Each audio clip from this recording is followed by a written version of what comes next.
Economics exam के लिए 3 number वाले क्वेश्चन लेके आया हूँ। उससे पहले आपके लिए थोड़ा मोटिवेशन किया जाए आपको।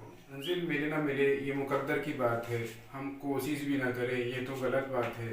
आपको अपने एग्ज़ाम के लिए पूरी तरीके से मेहनत करना चाहिए, उसके बाद फिर आपका रिज़ल्ट बहुत ही बेस्ट आता है। आप पॉजिटिव रहें और अपनी एग्ज़ाम की तैयारी अच्छे से करें।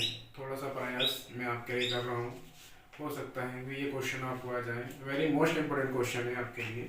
तो देखिए इकोनॉमिक्स के जो है हमारे 3 नंबर वाले क्वेश्चन जो है मैं आपको दे रहा हूँ, तो इसे आप पढ़ लेंगे तो आपका एग्ज़ाम जो है बहुत ही मस्त जाएगा। तो देखिए इसमें जो इम्पोर्टेंट क्वेश्चन है आपके, सबसे पहला क्वेश्चन है explain the law of demand. मांग के नियम की सचित्र व्याख्या करना है। डिमांड क्या होता है उसके बारे में बताना है आपको, और उसके आपको एग्जाम्पल देके उसका एक चित्र बना के आपको उसको शो करना है।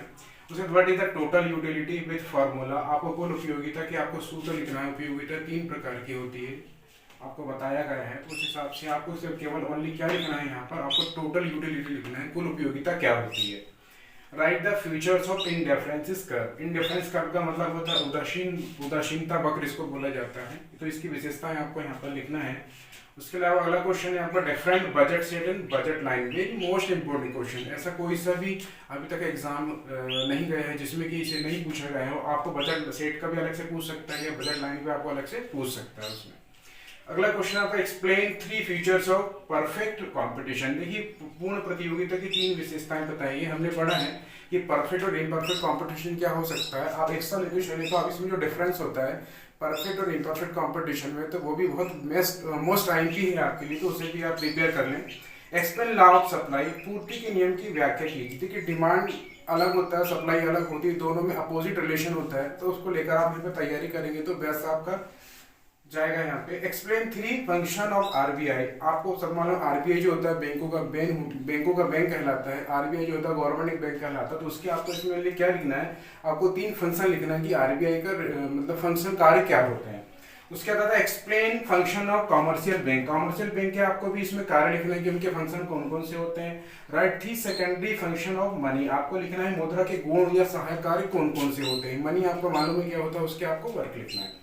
Difference between margin and total. Very most IMP question है। कुल उपयोगिता और सीमांत उपयोगिता में आपको अंतर लिखना है आपको। फिर इसके बाद एक्सप्लेन द प्रोडक्शन फंक्शन। आपको मालूम प्रोडक्शन फंक्शन कितने होते हैं, 5 कई बार आपको परीक्षाओं में दिया गया है। उसके बाद भी आप इसे गलत कर रहे हैं, तो आपको याद रखना है कि इसके प्रोडक्शन के फंक्शन कितने हैं, 5। आपको 5 को क्या करना है, यहाँ पे आपको एक्सप्लेन करना है। Explain item of balance of payment. Last chapter है आपका इकोनॉमिक्स का भुगतान संतुलन, तो उसमें आपका ये है एक्सप्लेन करना है आपको उसके जो आइटम्स होते हैं, आपको उसको एक्सप्लेन करना है। भुगतान संतुलन की मदद को समझाइए आप। Causes of disequilibrium in balance of payment. आपको जो बैलेंस ऑफ पेमेंट देता है आपको बताना है कि उसमें असंतुलन के कारण क्या हो जाते हैं, ठीक है। तो वो आपको यहाँ पे एक्सप्लेन करना है। What do you mean by monotonic preference. Very most important question है। मोनोटोनिक प्रेफरेंस आपको लिखना है। एग्जिस्ट अधिमान होता क्या है असल में। अगला प्रश्न है आपका characteristics of a good banking. Good banking एक अच्छी बैंकिंग प्रणाली के विशेषताएं या करेक्टर उसके क्या हो सकते हैं, वो आपको लिखना है। नॉर्मली भाषा में आप इसको एक्सप्लेन कर सकते हैं। आप बैंक जाते हैं तो आप क्या क्या बेनिफिट देखते हैं वहाँ पर। What is inferior goods, give example. आपको निम्न स्तरीय वस्तु क्या होती है उसको उदाहरण सहित आपको लिखना है। अगला क्वेश्चन है different bank rate and repo rate. Very most important question है। बैंक दर एवं रेपो रेट में अंतर स्पष्ट करना है आपको। और right the assumption of indifferences curve. तटस्थ वक्र की मान्यताएं बताइए।